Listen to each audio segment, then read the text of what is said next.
I am going to cover off what I call calf shit arguments.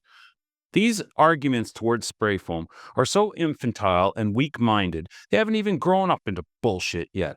So stick around. I've got 5 things that most people that ignorantly talk about foam are going to say. And the 5th one is really ridiculous. Hello, my name is Mike. I'm the owner of Spray Jones. I'm a spray foam contractor in Canada. I've got 25 years in the business, last 20 spraying foam. Spray foam, open or closed cell, restricts future changes. Get this all the time from people. Well, I won't be able to change it, and you can't make any changes. Folks, do you use concrete? Do you use plywood? Do you use cement panel, tile? Come on.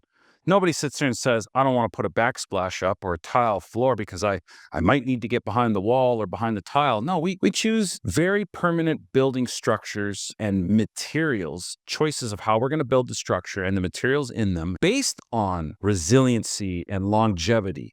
Nobody sits there and says, don't put concrete as the floor in your basement or don't use concrete in the walls. What if you ever need to change anything? What if you never need to move the building? It's sheer lunacy. You want the permanent ability that spray foam gives in the structure. Now, I have found through my 20 years of being a contractor, and I have sprayed hundreds upon hundreds, if not 1,000 homes in 20 years' time, there are very rare changes where the spray foam becomes a major impediment. So very rare that windows are moved, doors are moved. It's usually they forgot a plug, they need to add electrical, take electrical out of the wall, at which point they're opening the wall up anyhow. Sometimes they'll fish a wire through from the top down. But in every situation, foam can be dug out, wires can be added, things can be resprayed in. It's not that big of a deal. I've rarely had somebody sit there and say, this is a major problem. We don't want to do it. It can't be done.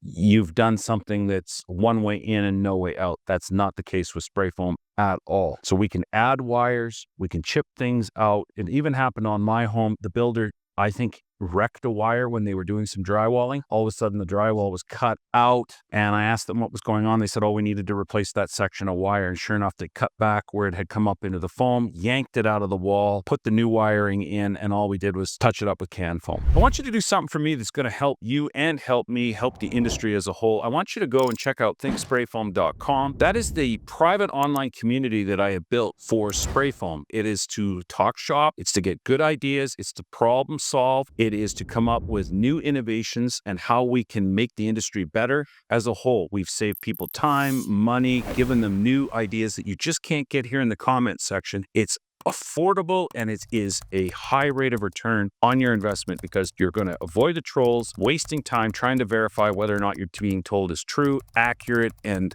good to do. And that's where you get your best information from, is at thinksprayfoam.com. So join today. It helps me create content just like what you're seeing here and now. The number 2 objection that I get into is that the spray foam, good, open cell or closed cell, good, bad, or otherwise, traps moisture. Now, this is a lazy argument. I find that, you've got water moving from inside the building to out, and you've got obviously water from the outside trying to make bulk ingress inward. You have got to have your waterproofing and your drainage planes set up to the outside. You're not using spray foam unless it's applied to the outside, like with the X bracket system or furring strips or the XL roofing system where they put closed cell spray foam entirely around the outside and then they put acrylic membranes and what have you over it to finish it. Looks just like stucco. It's a really good system. Unless you're doing that, you are going to have some type of sheeting. You need to have a drainage plane. You need to protect the outside sheeting. Even if you have brick, siding, stucco, you're dealing with progressive layers of how does the moisture get past, and it needs somewhere to go to first waterproof it, meaning it doesn't affect building materials that will degrade when they come in contact with water. And then secondly, it needs to drain out with gravity and be gone, and then preferably some method of being able to dry what has gotten wet. So to sit there and say that the spray foam has trapped the moisture it's ridiculous as sitting there saying that Jack Daniels makes people to be drunks. The ability is there if you don't know what you're doing and you abuse the system that you are consuming and operating with, but it's not an absolute inherent will inevitably happen. People have this misconception that open cell foam is just going to sit there and soak up the water like a sponge. Well, what's the source rate? How did the water get in there in the first place? Do you have an internal vapor barrier? Should you be using one? What's your climate condition? So you can't just paint it and tar it all with the same brush and sit there and say the spray foam is the instigating factor. I've seen this this fallacy done many, many times. It comes from the more ignorant circles that just don't understand the science of what's going on. The foam is supposed to be adhered to wood, metal, plywood, dense glass, exterior grade drywall. Some of these building materials can get wet, some of them can't, but the spray foam itself is not holding the water in up against it and forcing it to stay there where it otherwise shouldn't be. In order for that to happen, the spray foam would need to have a lot of water going through it constantly and have no pathway to dry, at which point I would want to say, why do you have such bulk water going through the spray foam, inside or outside? So spray foam is not responsible for holding the moisture. It's just a building material, same as glues, same as house wraps, same as membranes. You need to have proper and adequate methods of dealing with water, how it comes in, what it can come in contact with, and how it gets gone. The spray foam does not enhance your risks. Number 3, the spray foam is just going to break away in time. It looked good today, it was sealed today, and all of these spray foams, just the building twists. I guess the better way to say it is that the building is going to twist and move as it will and crack free of the spray foam. So what looks like to be a perfect job now, in 2 or 3 or 5 years' time, is not going to be the case. Now, I am going to say this: improperly installed spray foam, whether it's to a wet substrate or there's a problem with the actual chemistry design of the foam, sprayed off ratio, or just there was something wrong inherently in the foam to begin with, will crack and split, and it will disbond, and it will pull away, it will shrink, it'll do all these things. We're not talking about that. We're not talking about a problem. We're talking about properly installed spray foam into a wood structure or a metal structure, that building is going to be able to move and twist and flex to the point where it can break itself free of the spray foam. That's false. That's completely false. Do you say that about all of your glues and your polyurethanes and your sealants? Do you sit there and say that these things are eventually, the building can outmove the rigidity of these systems? Like, first and foremost, the spray foam is not so rigid that the slightest amount of movement can disbond and break free of the surface bonding characteristics that are inherent into the product. So no wood structure, provided that the wood and the building is structurally sound and that it was installed properly at the same time. If all conditions are proper, that building and the spray foam in it is going to be there for life. Okay? The spray foam is not capable of being broken free. In fact, it's going to structurally strengthen and back up. It's going to add rigidity, add racking strength. It's going to add compressive strength, how much load can be placed on different levels. I've seen the buildings become far more rigid, and it stops twisting and breaking and moving. In fact, I'll give you an anecdotal piece. We use staple guns to put sheathing on the outside. They use what's called a sheathing staple gun. So it's a great big long staple going through, and the installers, the framers, missed the stud. So about midway down on a 10-foot wall, 9-foot wall with a 2x6, midway down, they were no longer going down the middle of the stud. They were beside it. The closed cell spray foam in that wall adhered to that stud and pulled that stud over. So the lumber and the foam together can bend an enormous amount. Now that was a structural failure because that wasn't pinned and mechanically restrained in place. So that thing had to be cut back out and re-sprayed in. But the point that I am making is that the spray foam can move an enormous amount with the lumber. So there's no way that the lumber can just sit there and will outmove the foam and then outbreak the bond strength. If that was the case, folks, Air Barrier Association of America, ABA, would not be able to offer air leakage results and testing on both membranes and spray foam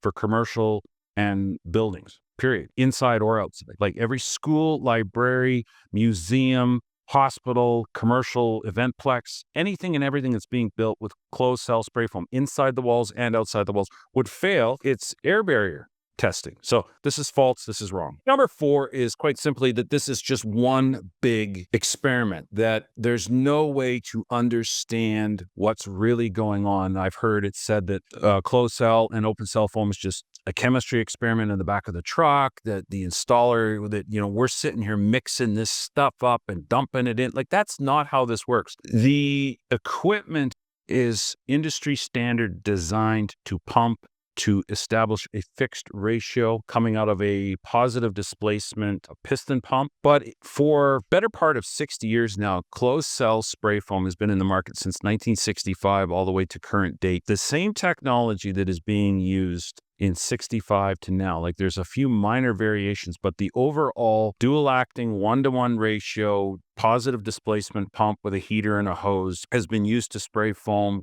open and closed cell, in the industry for that length of time. The chemistry is matched in the lab, designed, placed into the barrel for how the equipment is to process it. This is all to ISO standards, ASTM standards. There is certified testing, dimensional stability testing, fire testing.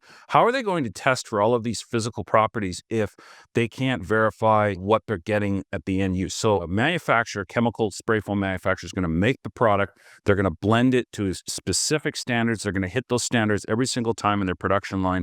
And the equipment manufacturers make gear to actually process the foam to the design criteria of what the chemical is going to do. It's not a big experiment. It's no different than you sitting there buying a gallon of paint, 2 gallons, 5 gallons of paint, okay? Go down to Sherwin-Williams, buy 5 gallons of paint, buy your Graco paint sprayer or your Wagner paint sprayer, and then you coming home and putting it on a dusty wall and telling me that the paint is no good, the equipment that sprayed it on is no good. Well, that's an application parameter failure. So if you know that if you buy 5 gallons of paint, and you have a sprayer and the tip is clean, that you're going to get the results you're supposed to get. You can spray it on, paint it on, back roll it on, and you've got a finished product. You wouldn't sit there and say that it's an experiment to figure out whether or not this is going to work, look good, is it going to fade, it's going to do all those things. We have the same standards and expectations of quality that you would get from a tile job, a paint job, just about any other building material product that you would expect to buy. Now, if you are truly concerned about installation parameters and installation quality control, this is why things like the Accurate Dynamics, gear, electronic validation and verified monitoring system of verifying ratio, verifying temperature in real time as it's being sprayed and giving a computer printout report, like a black box type data report. This is why this is the future of our spray foam industry, that you can go out, spray, record, validate in real time. How is it going? The machine is capable of auto-correcting for mistakes and errors. And if things start to get out of line, it will keep it in line. But finally, what has been done is being recorded, and it can be completely validated and shown to the customer, shown to the architect, shown to the building inspector, shown to you and me. And I believe that's the future of the industry. It's not an experiment. We can validate this, and I have more to say on that in the future. The fifth and final point is a little insidious, but I get it. The real midwits that are out there start talking about closed cell and open cell spray foam. This is just the new asbestos. Well, folks, there has always been problems with asbestos. The industry knew that. The industry didn't give a damn, put this in and specified it in place, knowing full well that there were health effects, and violated a lot of ethical boundaries. And as a result, the lawsuits came out, and the asbestos in the fibrous industry was decimated because of that. Closed cell spray foam, open cell spray foam has been under the same scrutiny all the time. We have the chemicals being tested. We have the fire retardants being tested. TCPP that's going in. The foam has been certified and tested. All these government agencies. Now, you can call BS on the government agencies and the third-party testing, but then if you do that, that's anarchy. What third-party testing, what validation do you want to go with for your fireproofing, for your ingredients that are going into the foam? And then finally, the foam system itself. We've got indoor air quality, Green Guard certification, VOC testing. We've got industry standards to certify reoccupancy windows and remittance windows. When can you re-allow somebody to be in the workplace versus when can you re-allow somebody to be in habited space and live in the habited space? All of these are industry standards to ASTM testable, verifiable third-party prerequisites that are certified in the industry. To say that those are lying means that our entire industry needs to be burned to the ground. So we can validate that the spray foam is safe to be around. The testing has been in place for a very long time. And no, there is no raw data that is being covered up at this time saying we've overlooked this. This is actually poison in a jar. And we just have people that haven't figured it out yet.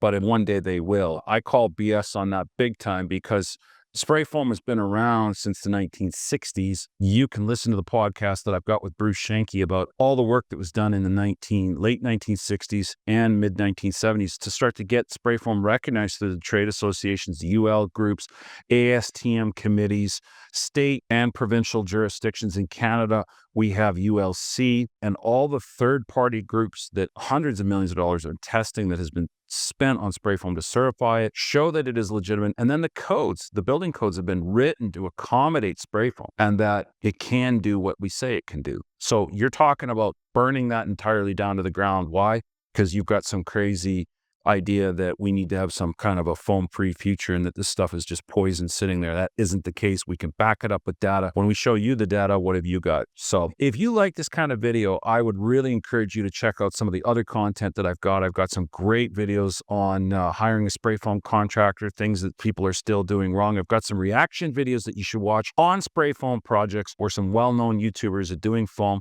Let's see DIY-wise, are they doing it correctly? Are they doing it wrong? If they've hired a pro, what would you do differently? That's much needed. And once again, if you like this kind of content, the number one way that you can say thank you and get yourself educated so that you can be better equipped for the road ahead is to join thinksprayfoam.com and to go out there, join our community, dialogue with me. You got access to everything that you could ever imagine with experts inside the community. Check it out today, thinksprayfoam.com.